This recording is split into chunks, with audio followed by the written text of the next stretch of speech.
What if I told you that confidence has nothing to do with feeling ready and everything to do with doing it scared? I'm Michelle, mom of four, and I help moms add $5,000 to their income within 100 days and only 2 hours a day. If that sounds like you, definitely check out the link in the description below. And in the past 6 years, I've built multiple businesses, managed teams, spoke on stage, and hosted workshops and trainings. And before every single one of those monumental achievements, I stood shaking in fear, but I'm still standing.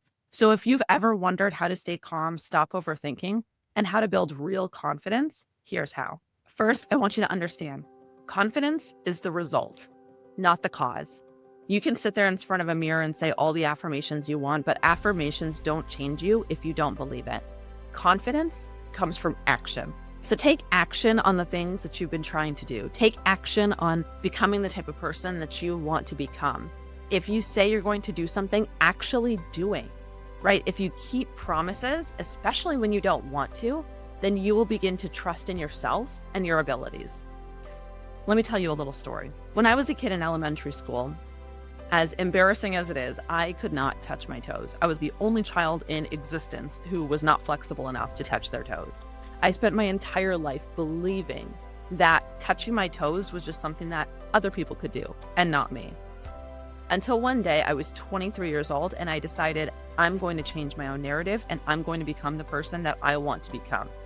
So what did I do? I started doing yoga exercises every single day for 30 minutes a day.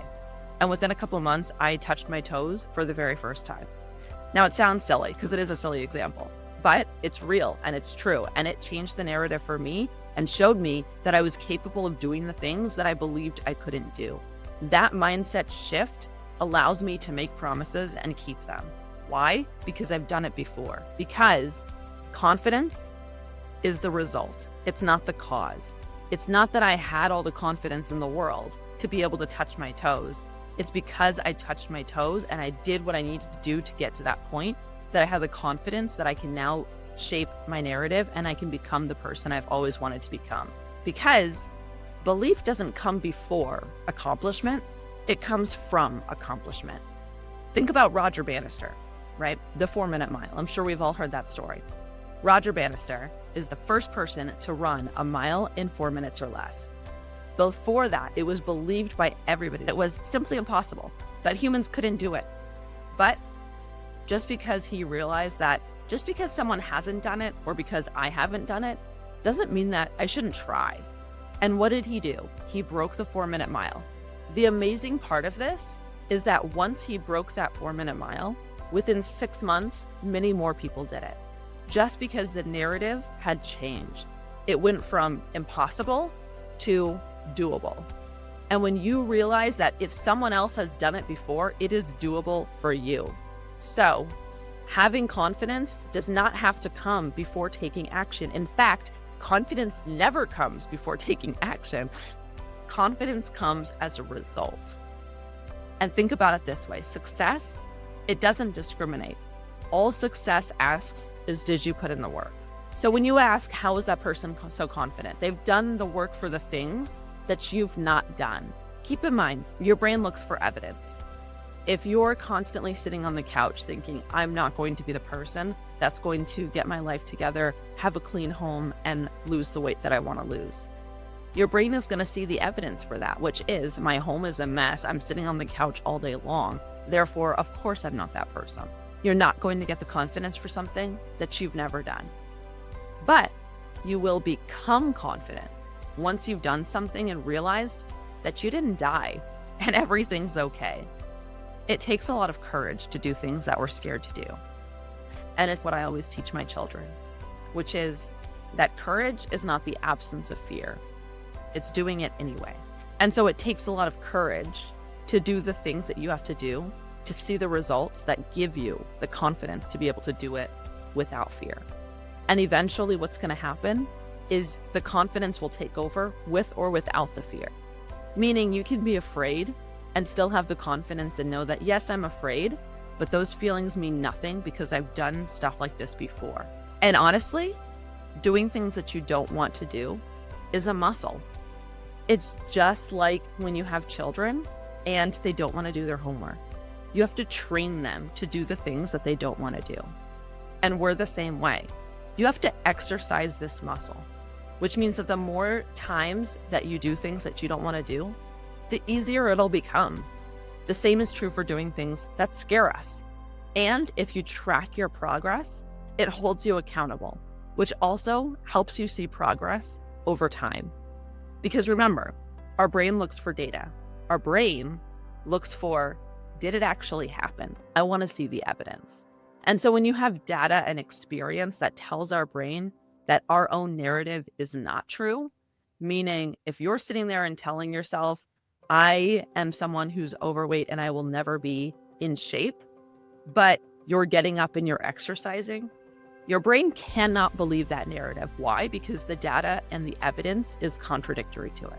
You'll see all the things that you accomplished all day long, and you'll see all the days that you accomplished good things.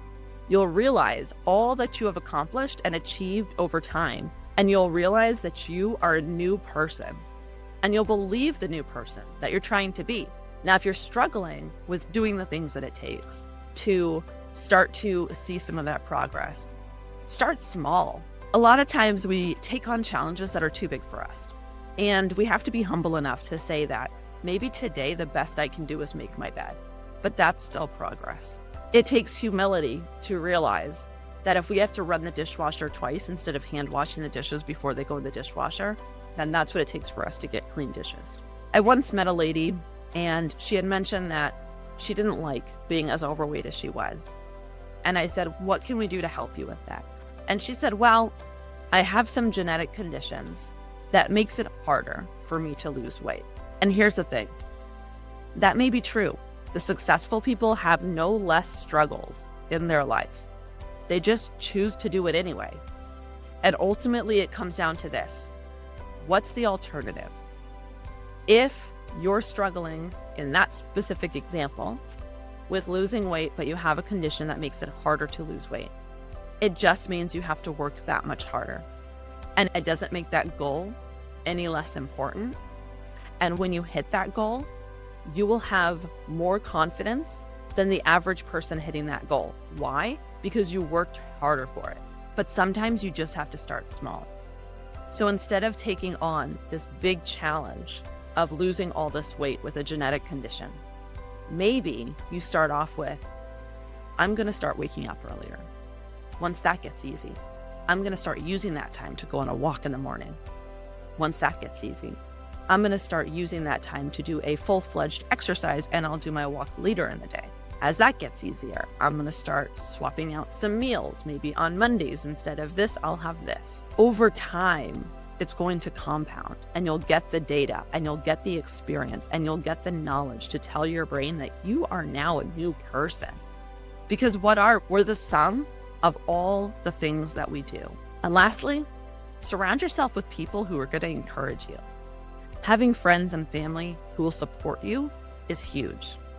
Imagine trying to cut cake out of your life, but everyone around you is eating cake. That's going to be hard. But if you're trying to cut cake out of your life and your family is trying to support you and they want to go through that health journey with you, and you're all encouraging each other, and you're not bringing around the nasty things that you don't want to do, it'll be so much easier. Being around people who are all trying to improve and become better, it's going to help motivate you when you don't feel motivated. And if you're a mompreneur that's looking for a supportive community, check out the link in the description below and let me know in the comments one thing that you can start doing to create a reality that you can be confident in.